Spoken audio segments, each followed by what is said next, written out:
Hello, my name is Emma. Welcome to my channel. This channel is all about sewing, mainly hand sewing. So if you've been here before, thank you for coming back. It's lovely to see you again. And if you're new here, I really hope you enjoy what I'm going to talk about today. I don't normally film many sit down and talk to the camera style videos as I am a bit camera shy, but it's been a while since my last video and I have quite a few things to chat about, so I thought I would do a bit of a catch-up video today. I'm going to talk about what I've been up to and also my plans for the next few weeks.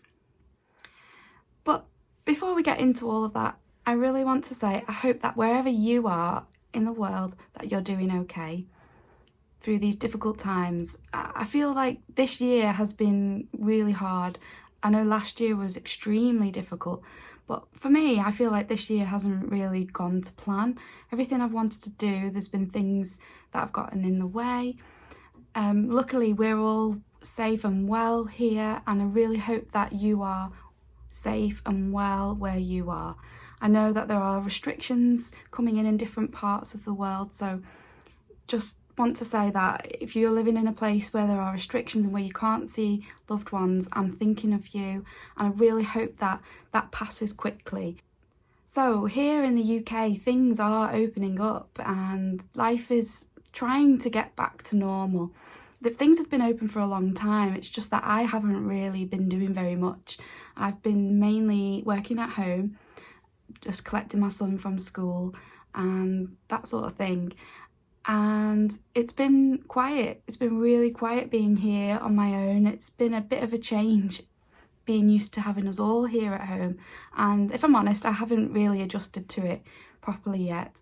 I miss my son when he's at school and I just finding that difficult at the moment. But I'm trying to keep busy. It's not like I'm short of things to do. I've got a huge amount of things to do and never have enough time. So I'm trying to really focus on those things to help me get through this sort of strange feeling that I have. Yeah, I've been doing a bit more getting out and about in the last few weeks, really, last 2 weeks. So the weekend of the 20th of November, I think it was the knitting and stitching show, and I was so excited to be asked to be a tutor there. So I taught 2 classes. One was curved English paper piecing made easy, and it was made easy because we used hexiform and we made hex petal flowers and then appliqued them to a tote bag so that the participants of the workshop had a little project bag, if you like, to take away with them, and that was really lovely. I did that class twice. I did it on the Saturday and on the Sunday, and then on the Sunday morning I also did a slightly longer class which was an embroidered starflower coaster, and that was lovely as well. So it's been a busy few weeks, and it might not seem like that to all of you who haven't seen me for a while do much online, but sort of behind the scenes, it's been busy. I find it difficult to do vlogs and share what I'm doing. I always think people won't want to see, they won't want to know what I'm doing, so I kind of just get on with it, but I want to be better at doing that. So I tried to take some vlog footage of the knitting and stitching show. That was in Harrogate, and I'll leave that at the end of the video if you'd like to see. It was great because I got in early on the Sunday morning when there was nobody there. The public weren't there anyway, so I managed to film a lot with nobody getting in the way. And what was really lovely was we have a festival of quilts every year in Birmingham, and I didn't get to go to it this year, but all of the festival quilt winners, their quilts were displayed at the knitting and stitching show. So I managed to film those. So if you didn't get to see them, then you might like to stick around for that, because they're really, really wonderful quilts. It was really exciting to see them.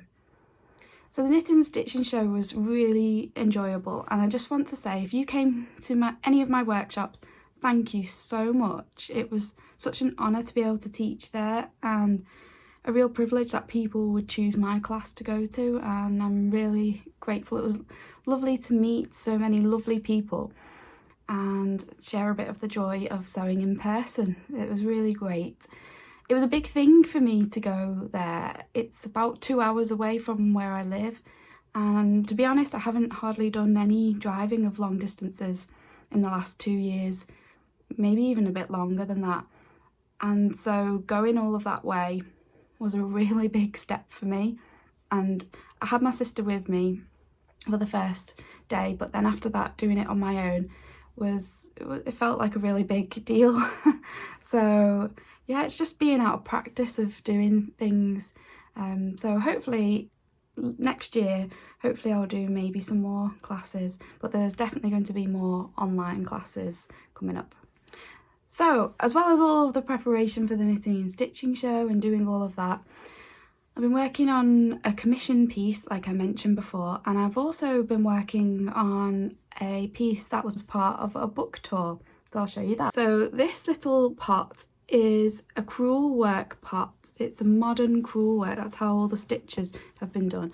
And actually I've got the crewel wools inside it at the moment, and I've lined it with this Liberty Tanner Lawn fabric, which just coordinates really nicely with the colours. And this is a project from a book called Modern Crewel Work by Jo Avery. And when Jo contacted me to take part in her book tour, I was really thrilled because I love the things that she makes, and I was really excited to have another go at crewel work. It's been a long time since I've done some crewel work, and I'm really pleased with how my pot turned out. It was really fun to do all of the different stitches and just play around with colours. So if you think that you'd enjoy a project like this, I really recommend Jo's book. She's got lots of lovely designs in there, and it's a great way to get familiar with the stitches. The stitches are the same in crewel work as they are in embroidery. It's a different type of embroidery just because you tend to use wool. Some of the projects in there she's used linen threads, so that's really where the modern aspect of it comes in, as well as the designs. You don't have to use wool, you don't have to use particular things. It's about just being creative and just enjoying trying out the stitches and making some lovely projects. So I had a lot of fun. If you've never used crewel wool before, it's quite bouncy. It's really fine wool and it's quite bouncy, and it just gives a lovely texture, and yeah, it's really fun. It's really fun to work with. So that was a project that I couldn't share for a while. If you'd like to read more about that and about the book and things, then there's more information on my blog on my website. So as well as that project, I've also started a new quilt. Well, it's actually a continuation of a quilt that I started at the beginning of the year, but I've completely changed how I'm making it. Let me explain. So if you've watched my previous videos, you may have seen a video earlier in the year, and I think it was called something like How Sewing is Getting Me Through Lockdown, or How Sewing is Helping Me in Lockdown. And in that video I showed you this quilt that I was making. So it's a pattern of large hexagons with triangles, and I was alternating between plain hexagons and Liberty hexagons. However, I was piecing it on the machine, and I've done 1, 2, 3, 4, 5 rows, but the more I do it, the more I haven't been happy with the pattern and the way it's worked out. So because of the alternating between the plain and the patterned hexagons, there's a funny wiggly line, a wiggly stripe going down each one, and it didn't feel like me, didn't feel quite right. And also the machine piecing, I think because of that aspect of it, it's been on hold for months and months, and I actually really want to make it. The design I've got in my head is really appealing to me, and I'm using all of the fabrics that just really sing to me, as I explain in that video. Also, somehow some ink got onto one of the pieces, which I just cannot get that to wash off, and I don't know where it came from. That's never happened to anything I've ever made before. I just don't know what's happened there. And also, because it's machine pieced, I'm not really that happy with my piecing. I much prefer hand piecing. So I made some big changes. This that I've done so far won't be wasted, don't fear. I'll either repurpose it into some cushion covers, or I will completely reuse the fabric. I'll unpick it all and reuse the fabric. Nothing will be wasted. I've started the project again, but this time I am doing English paper piecing, and I've just started a row basically, and it's just like this. So I've just got 3-inch hexagons and 3-inch equilateral triangles, and I'm just doing a row like this of just the plain colour. And I was thinking that the next row I will alternate between a Liberty hexagon and a plain hexagon, but I think I'm just going to do the whole thing plain like this, which you might think that will be a bit boring to make, but actually they're very quick to do because they're big. They're quick to cut out, they're quick to baste, they're actually quick to sew. I'm finding them really easy and straightforward and very mindless. There's nothing to think about.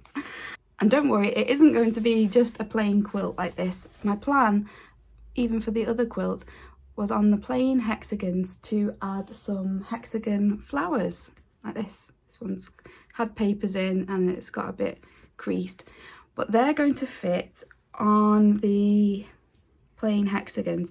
And I think if I do the whole quilt in plain hexagons and then just fill it with these hexagon flowers, it's going to look really nice like that. That's my plan.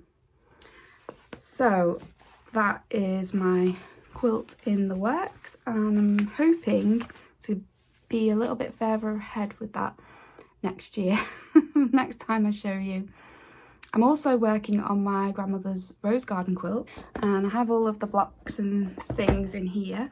So I shared this quilt a while back in a video just dedicated to this quilt design. So I'm still just making the blocks. I know a few people have started their own version of this, and I was so excited when I saw some pictures on Instagram that people would give it a go.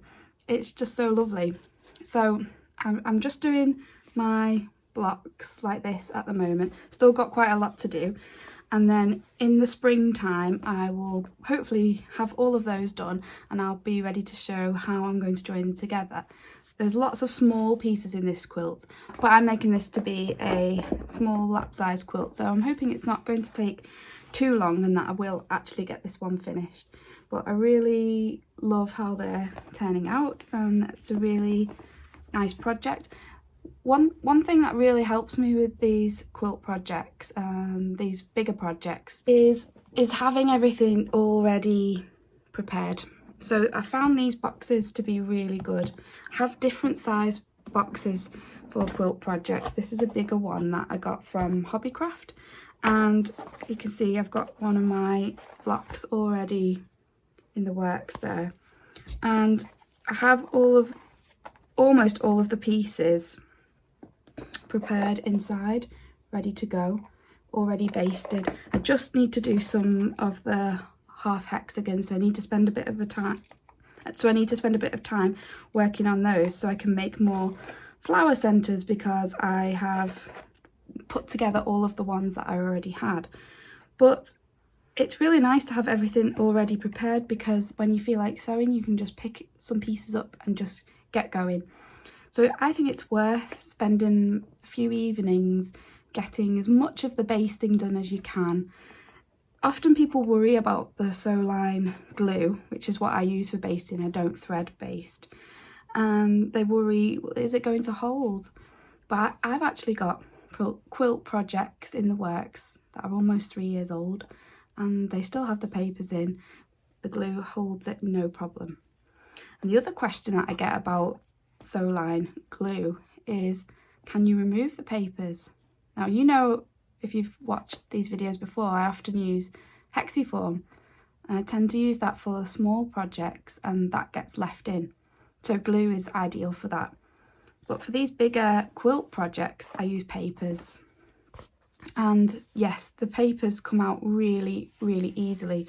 So once you've surrounded your piece on all sides, you can just pop it out and the paper just pops out like that. So easy. And there you go. I tend to do the whole block first before pulling out papers, but like I say, once it's surrounded on all sides, you can pop them out. The other quilt project that I worked on a while ago is my Lucy Boston patchwork of the crosses, and I've been joining some of the blocks together. Haven't got very far with that, just got a few blocks joined together, but I found that it's absolutely essential really to remove the papers as you go. This is the first time I've done a quilt where the whole thing is pieced and I've been joining the blocks together.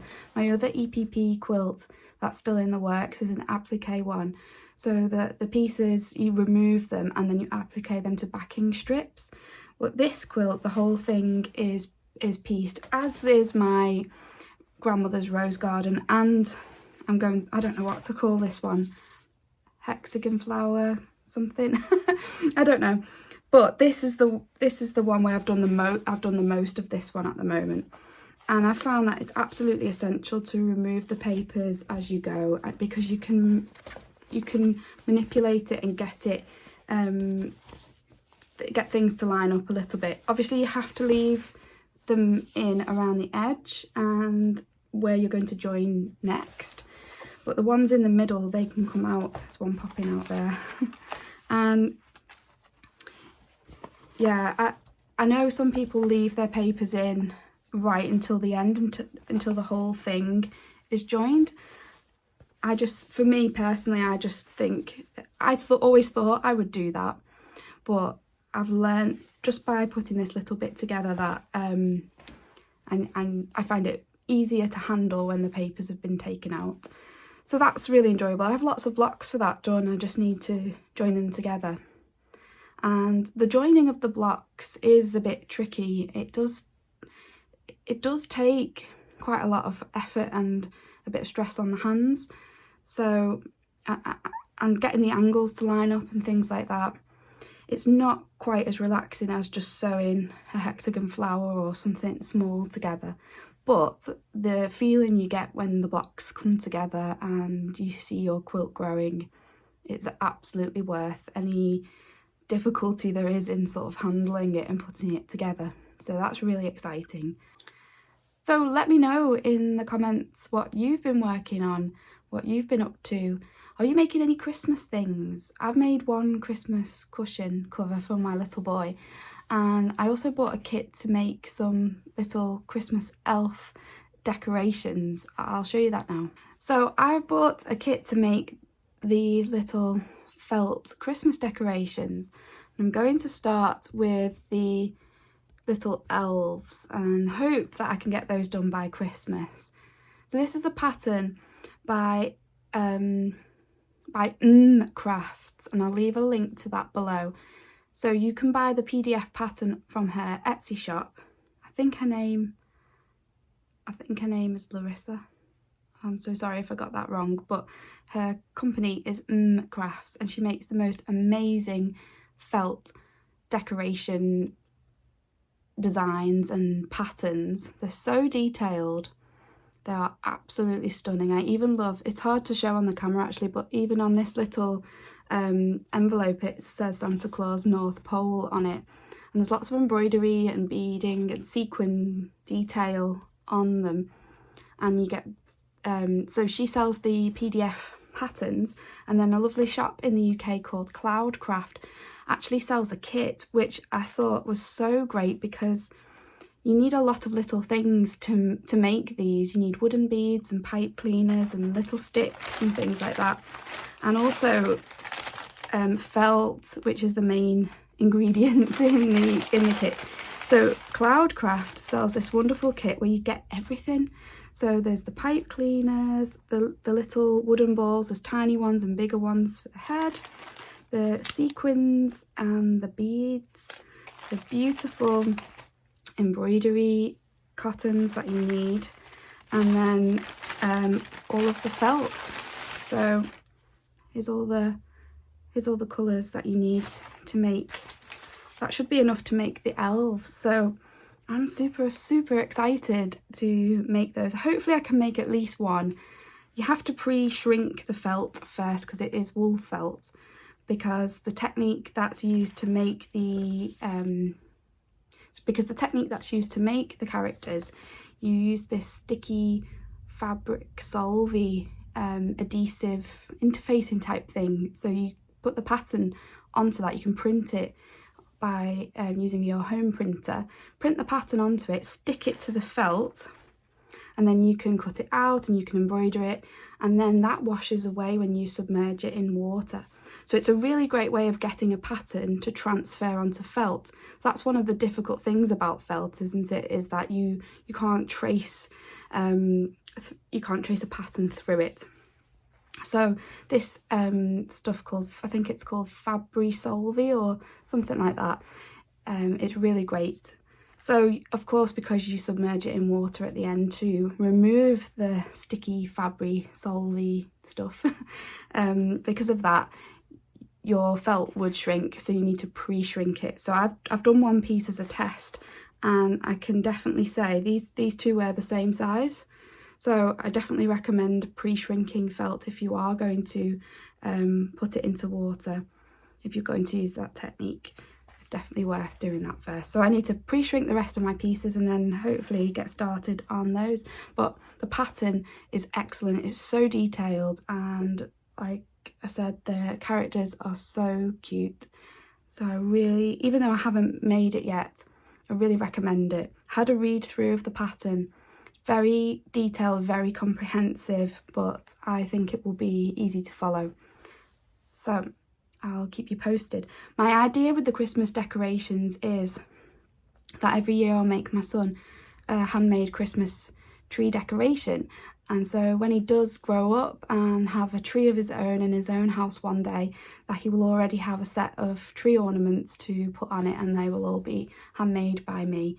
And I hope that's something that he will like. But even if he doesn't, while he's young, he's very keen to have these. I've shown him the design already.